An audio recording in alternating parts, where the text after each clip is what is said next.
Hey there, wrestling fans. This is John Hoppy, and you're listening and watching the Wrestling Fans Insight live on my X.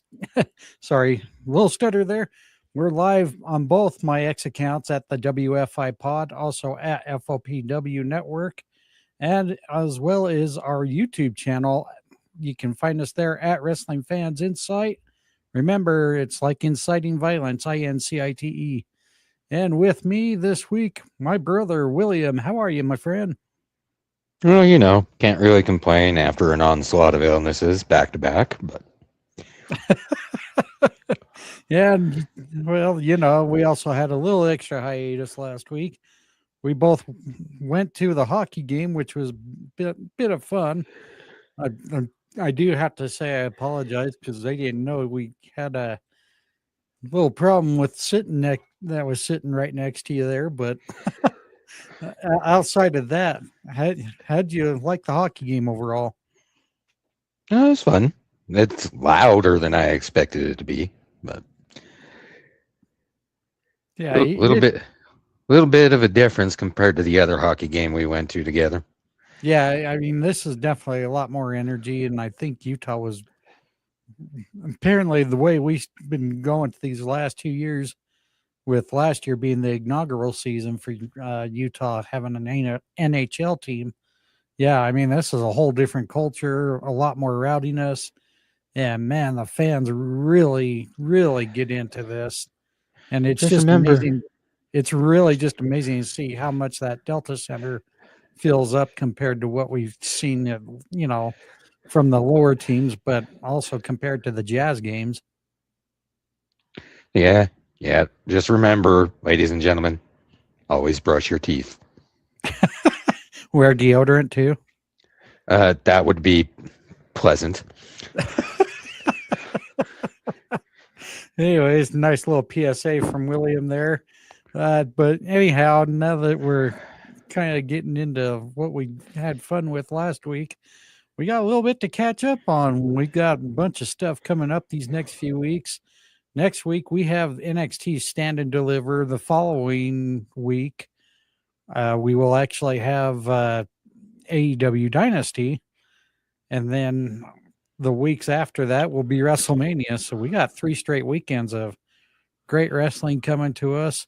I believe Josh Barnett's Bloodsport's also going to be coming into play the same weekend as WrestleMania. So I'm hoping to get a little more updates on that as time progresses here. But William, Yes. a lot of things for us to talk about, hopefully in an hour here today. I'm sure we can do it just since it's me, you. We're without our tag team partner, Brian, who's out doing some great things with his daughter involving her tennis competitive competitions. So we're wishing her the best and hope Brian can keep his sanity. But William, before we get into the NXT Stand and Deliver card, there's a storyline I think a lot of the IWC was really invested in and waiting very patiently. And I'm sure you know what I'm going to talk about here. But we saw one heck of a promo between Sol Ruca and Zaria. And as our old friend Ted the Hillbilly Hill always said during his podcast, there's always the truth and then there's the heel truth. And it's really hard if you're using a clear mind distinguishing who is the face and heel.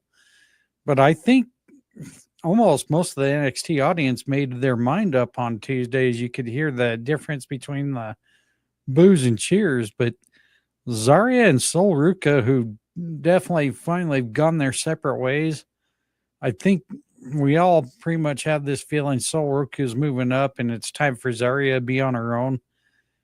That promo hit really hard between the two of them, and I thought Zaria ended it really well Tuesday night. I'm hoping you did catch some of this. I had to cut out of that early. Oh man, how dare you? Hey, it's okay. Here in a couple of days, I won't have to worry so much about my access to what I can actually watch during the week. uh, And you but know why.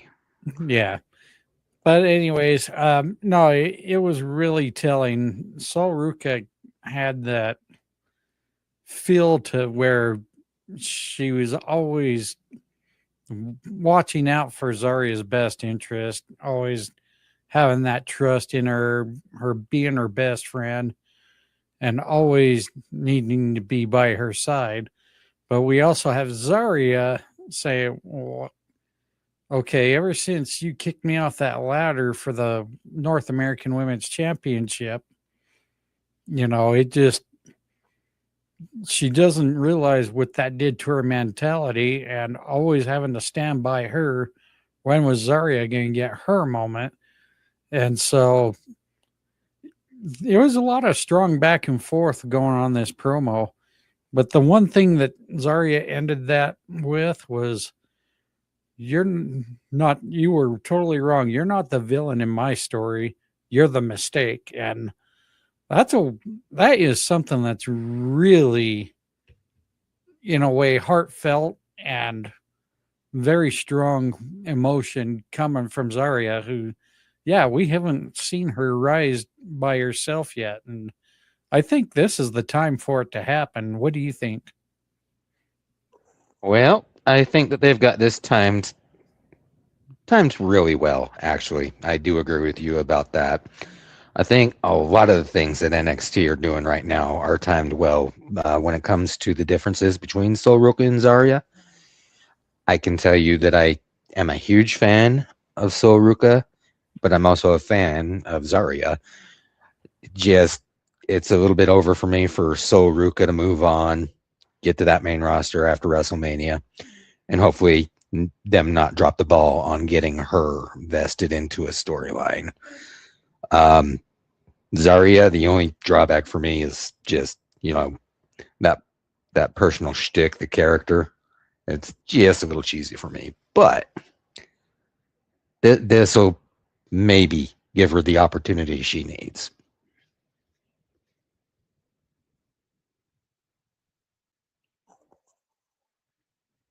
Are you there? Yeah, apparently I have a hard time not realizing my mic's muted. But anyways, no, I agree. And one of the biggest things that I really want to see happen is, I would love to see Zaria start doing things on her own. And it's really time for her to quit taking all these L's, kind of in some way showing her as the weakest link of Zolruka. And I don't think she ever has been, you know, the weak link, just bad luck of getting straight L's in that column. But I think once she's on her own and she displays what a great in individual wrestler she can be, I think she'll be up there in quite the ranks before we know it, going for the NXT Women's Championship once again. Yeah, I would have to agree with that. I think it's really kind of time to push her. I also think that it's time to maybe get that belt away from JC. I agree. And I think it's also JC Jane's time to start moving up in the ranks as well, Yeah, getting into the main roster. She's yeah, proved she's proved herself. She's managed to carry both the NXT Women's Championship and the TNA Knockouts Championship. I mean, that doesn't just happen by luck, So, but anyways, let's move on because with that, now we're going to transition into more of the getting into the NXT Stand and Deliver card. And so far, there's a couple of matches that are still up in the air, and we're just going by what's shown on WWE, but also on Cage Match. Eric Bischoff's favorite thing for most of the IWC to talk about. But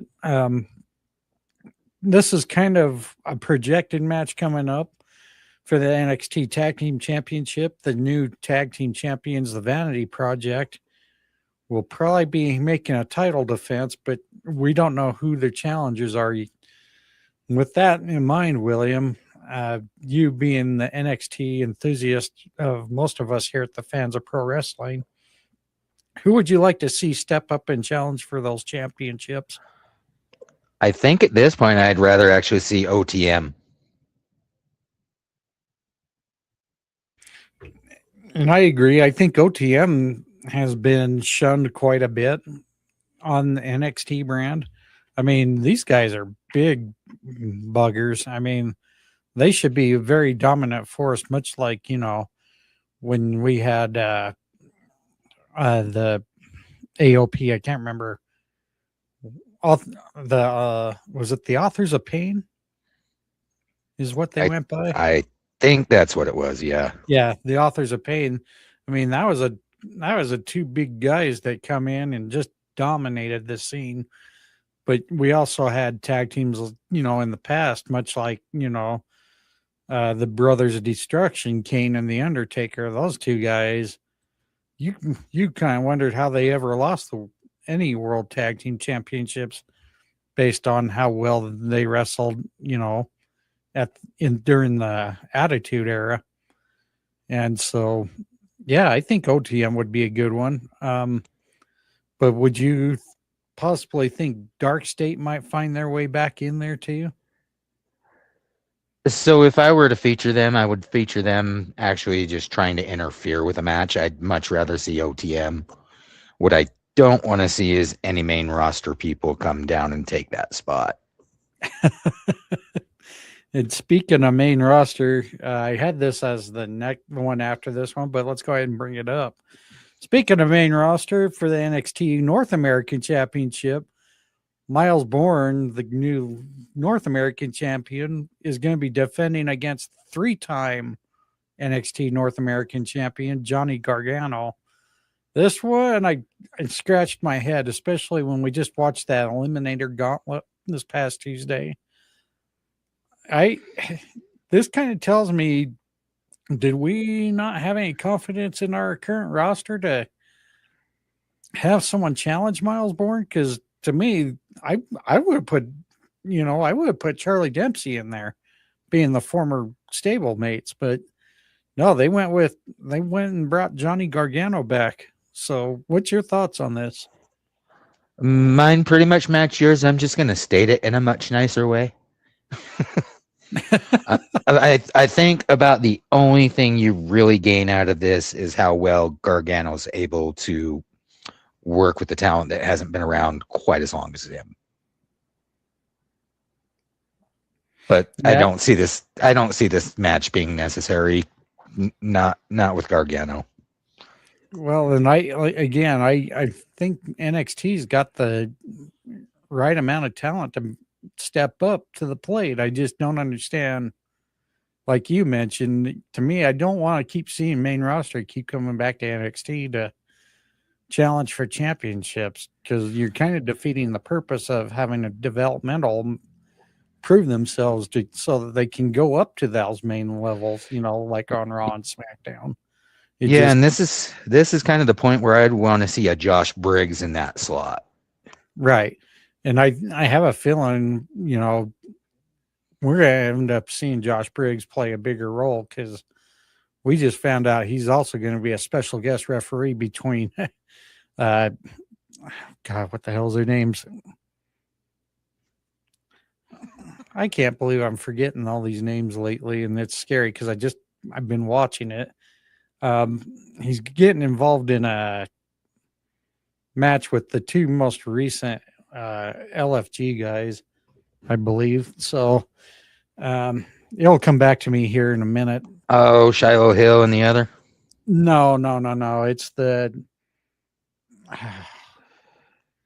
one that just lost the Speed Championship not too long ago. Yeah. And then I believe the other was Keanu something. I just can't remember his name. And it really sucks when you have these brain farts. So I apologize, NXT fans. But let's move on to Sol Ruca and Zaria again for their grudge match coming up at Stand and Deliver. For me, I'm kind of more Team Zaria because, again, I think they're going to move Sol right up to the main roster after this PLE. What's your thoughts? The right move right now for this match is for Zaria. All right. And for the NXT Women's Championship, which will be decided for the challenger here this Tuesday, JC Jane will be making the defense against either Kendall Gray or Lola Vice. And again, be sure to tune into NXT this Tuesday. Kendall Gray, Lola Vice having a matchup to determine the number one contender for that championship. So, with that being said, William, I feel both ladies have both had an equal opportunity for that title. However, they're going to get another one here. What's your thoughts on who wins the match Tuesday and who will get the right to challenge JC Jane for that championship?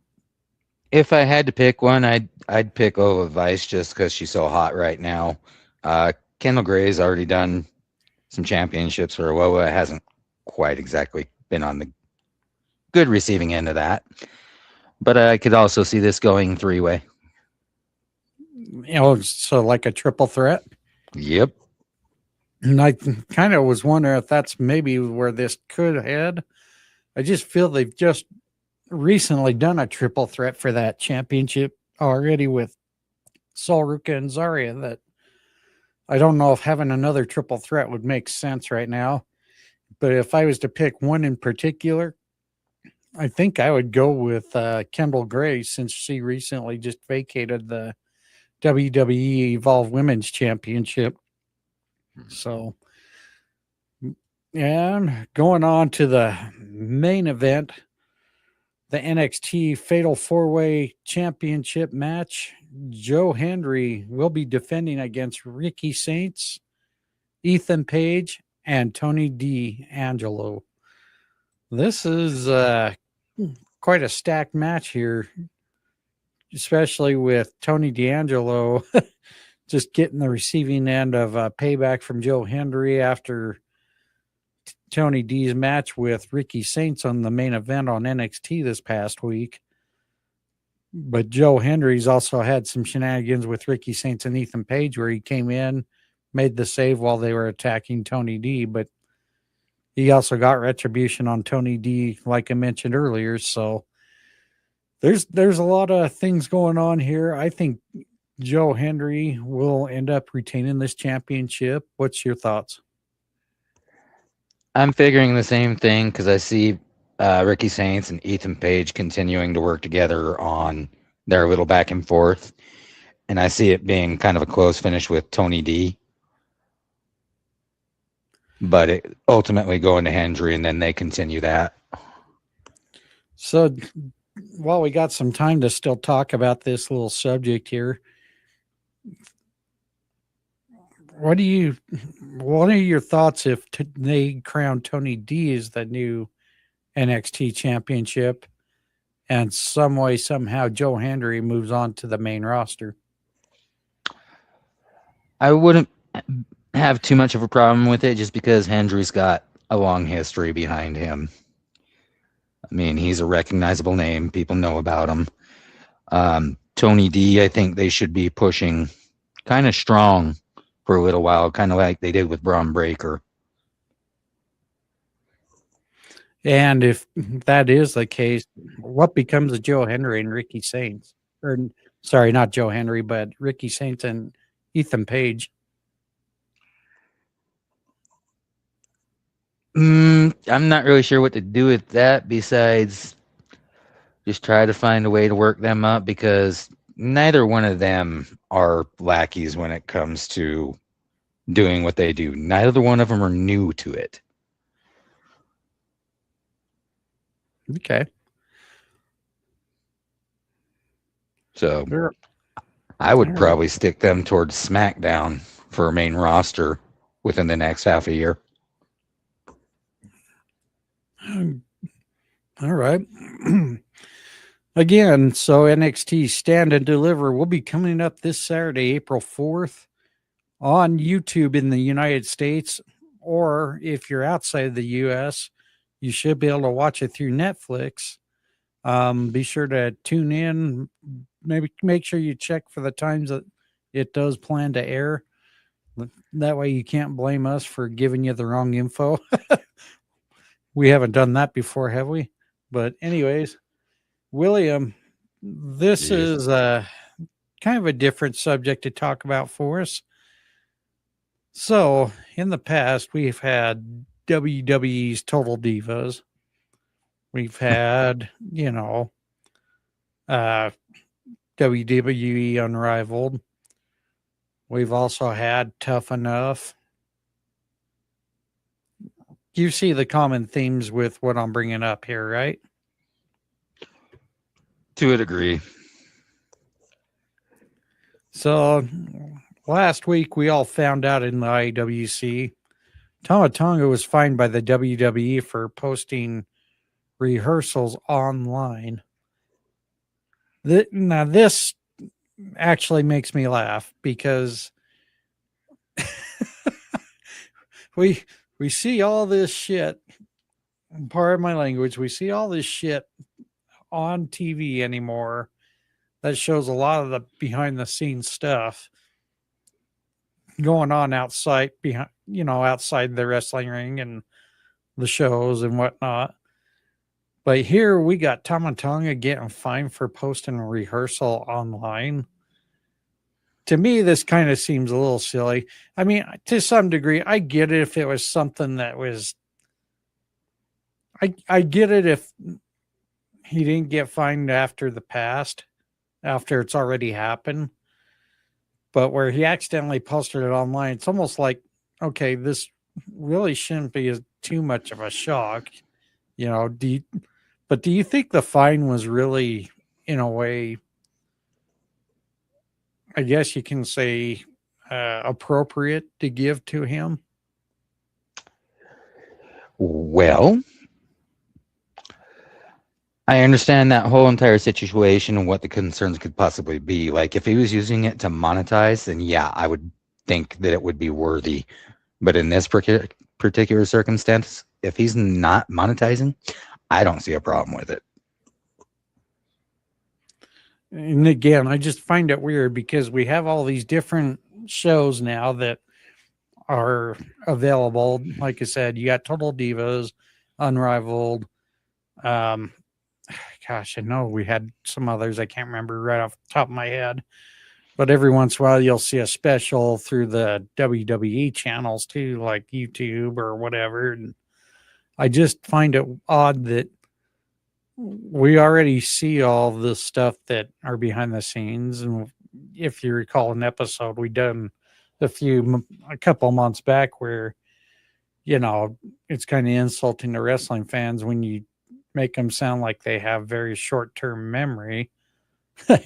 you know, Fans aren't dumb. I mean, I think for the most part, most of your fans pretty much already got an idea what's going on behind the scenes. But in some ways, I kind of felt the fine was maybe just a little steep. I mean, have a talk with them to say, hey, don't post stuff that we haven't done on TV yet. And that should be it. But excuse me, I just find it weird that now all of a sudden it's a problem.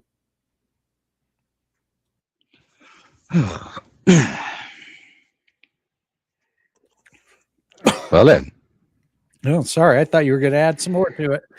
I was not. Oh, well, whatever. Then fine. Be that way. I was quite clear with my answer. Yeah, 1 second, folks. And my apologies. But anyways, wow, we're getting by real quick. But before we get into kind of the next thing here, want to just be sure to let you know we're all on the X app. You can follow me, John, at WFI Pod. And also, I manage the Fans of Pro Wrestling Network account at FLPW Network. William? At William Hoppy 8. And also be sure to follow our tag team partner, Brian the Hype Ballard, at the Brian Adkins. And also be sure to check out and participate in our X community on the app for the Fans of Pro Wrestling. Be sure to check it out under the main account at FLPW Network, or even my account at WFI Pod in the spotlight of our 2 user accounts there. You'll see it. You will have to request to join it if you want to participate. Be sure to make sure you give us plenty of time to look over your request, and we'll let you in as long as we see no silliness on your timelines. Also, join us during the week on the X Space conversations. Our buddy Carlos, who works with us here at the Fans of Pro Wrestling, but also he's a part of the Wrestle Collective. They do some really great stuff there. He does Raw reactions with Carlos on Mondays shortly after Monday Night Raw, and also Wednesday Night Chaos shortly after AEW's Dynamite, the Wednesday Night Chaos. Be sure to go check out his 2 accounts at C to the LOS 77 or at Conquer the No. And sometimes you'll see him post at DUBC worldwide on the X app. And be sure to follow Brian's YouTube channel at Tap Out Talk as he does some wonderful presentations here and there. I know he just released another one just not too long ago. We also have a group chat on the X for the Fans of Pro Wrestling. Just get with me, Carlos, on Brian. Check in our DMs, see how you can join. And, whoops, didn't mean to bring that banner up. Now let's kind of get into a little bit of the AEW side of things here. AEW's got their Dynasty pay-per-view coming up Sunday, April 12th. 8 p.m. Eastern Standard Time is when the pay-per-view start, and they always have their 0 hour an hour before the pay-per-view, so be sure to go check out AEW's website to see where you can watch the 0 hour and also where you can stream the pay-per-views. So, William, so far only 3 matches have been officially announced for AEW Dynasty, and I'm sure we're going to see a lot more come when we have next week's episode. Is we will get a little more into the AEW Dynasty as well as updated card for WrestleMania. But let's start it off with the match. The match is already confirmed. We will have a grudge match between the AEW Continental Champion Jon Moxley, and he's going to take on the returning Will Ospreay. And as we all know, Jon Moxley did a number to Will Ospreay to take him out for quite some time, relating to breaking Will Ospreay's neck, which required some surgery. And almost over a year, well, not quite over a year, actually just under a year, Will Ospreay's managed to come back healthy, strong, and is really ready to get some retribution against Jon Moxley. What's your thoughts going into this match?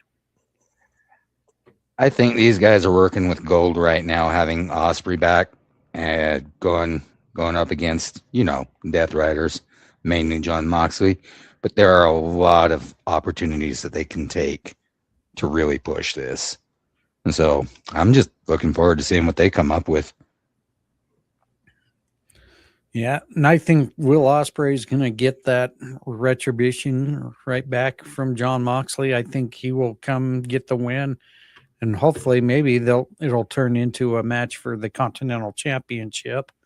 So who knows? It may even turn into a Continental Championship still with another week to go. But I just hope it will. I just hope it will play out very well. And I think I may have screwed up. I may have said next week. It's actually in 2 weeks, so that's my bad if I said next week. But it is on April 12th, 1 week before WrestleMania. Also, for the AEW World Tag Team Championships, FTR will be defending against the returning team of Christian Cage and Cope. And wow, it's been quite some time since we've seen Christian Cage and Cope on our TVs. We saw them on the pay-per-view make the return. William, your thoughts? Glad to see Copeland back. I mean, he was also off doing some filming with a Disney series, but it kind of works to bring him back right now and have them back together, especially against FTR with the given history they have there. This is one I would definitely love to see. We'll just see if I can afford it. Yeah, I think this will be the pretty much almost kind of the last, possibly the last run we see with Cope and Christian. We know the real reason they both joined AEW. Well, why Cope joined AEW. So I think this will be the moment we see where they eventually hold one more tag team championship coming into play. And so it'll be interesting to see what happens here. If it ends up being kind of like the Edge and Christian retirement tour or something like that. So I hope it doesn't. Well, I hope it doesn't go that route, but those are in style these days, you know. yeah, it seems to be the norm lately, doesn't it? Yep. Yeah. And last but not least, we have the AEW World Championship, which was announced. MJF will be defending against Kenny Omega. He earned that right after defeating Swerve Strickland in a killer match this past Wednesday on AEW Dynamite. William, what's your thoughts of Kenny Omega possibly becoming two-time AEW World Champion? So I don't know if they're quite ready to take the title away from MJF yet, just because he does such a good job in carrying the company. But Kenny Omega is another one of them that's kind of getting up there. So it would probably be an appropriate time for Kenny. Do you think it's too early for MJF to drop that championship, though? If it was against anybody else right now, I would say yes. But with it being Kenny, no. So let's just say for your, craps and giggles here, what if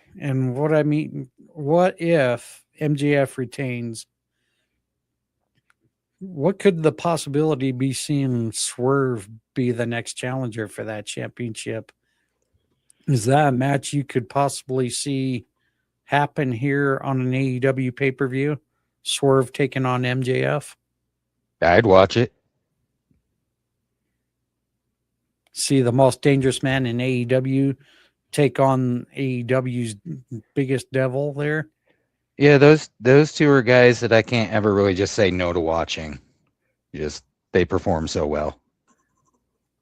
Awesome. Yeah, I have a feeling though MJF's going to retain this. I just don't know. It's hard to see Kenny drop two in a row, but if he does, I think this would be the proper guy to drop two losses on. And again, MJF, he's always been great with that world championship. I would just like to see him take it to that next level, and I think he's ready to. And I would really love to see him take on Swerve, just to see these two pull out all the stops, because it will show who really wants to hang on to that championship really well. So, And everybody's got to remember that MJF has been doing a lot of non-televised stuff. he has. Yeah, and So all right. So William, going into what seems to be a very short episode for us this week, let's go ahead and get into our final thoughts and shout outs for the week. Okay. You want me to go? Yeah, go for it. All right. Really, really looking forward to NXT right now. Rest of WWE programming this week was just kind of mid-burn.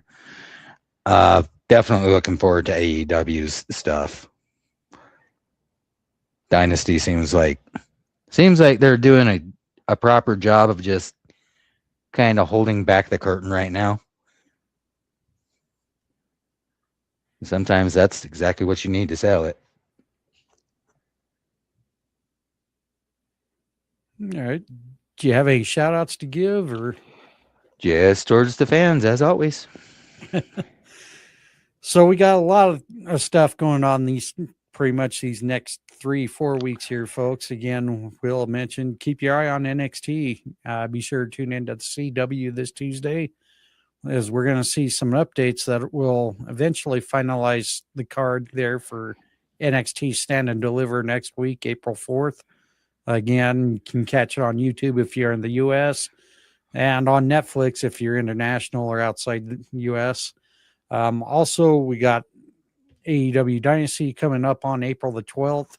Be sure to keep watching some AEW programming, Dynamite and Collision, Wednesday and Saturdays, just to keep up with it. Also, be sure to go check out our friend Carlos again on his Wednesday Night Chaos space to keep up with the updated AEW Dynasty card. Again, check him out at C to the OS and at C to the LOS 77 and at Conquer the No. Again, we also have WrestleMania coming up April 18th and 19th, 2-night event that will be hitting live on the PLE through ESPN, or if you're international outside the US, you can watch it through Netflix as well. Great events coming up. We'll get a little more into the WrestleMania card as well as AEW Dynasty with next week's episode. And hopefully we'll be joined by our partner, Brian, the Hype Ballard again. We see he's kind of joined the room here and he's been listening in on us. Hey, Brian. But shout outs, I know I do a lot. I'm going to tone it down a little bit. I want to give the Wager Wire family a shout out there, always being great. I'm hoping to jump into one of their spaces before the WrestleMania PLE event so we can kind of get people a little more caught up, hopefully get some AEW talk in there as well. Also, be sure to go check out Brian, the Hype Ballard's Tap Out Talk on YouTube at Tap Out Talk. Go check out some of his presentations there. Also, I want to shout out Ted, the Hillbilly Hill. Thank you for always checking out our videos and commenting, Ted. We appreciate you more than ever and hope to get an episode going with you at one point. And all of my other favorite podcast buddies, Jim over at Fan in the Van, Two Dudes Sports News, The Steel and Teal Talk, Average Joe Sports, Nate's Daily Wager. Don't forget, give him the pickle. Now, Brutally Honest Sports, In a Pickle Pod, not give them the pickle, In a Pickle. Good Lord, you two immature bastards. Anyways, yeah, be sure to go check out In a Pickle Pod. Also, the 1420 Sports Bar podcast with Brad Radlinsky there. He does a great job with baseball and hockey. Go check that out. Also, want to give a shout out to the Utah Mammoth finally getting a win here. Tuss up, baby. Keep it going. We know we can get you in those playoffs. Let's get it going. Anyhow, that's going to be it for this week. We hope to catch you next Sunday here. As again, we will talk a little more on the AEW Dynasty and updated WrestleMania card. Take care, everyone. Keep watching and enjoy wrestling.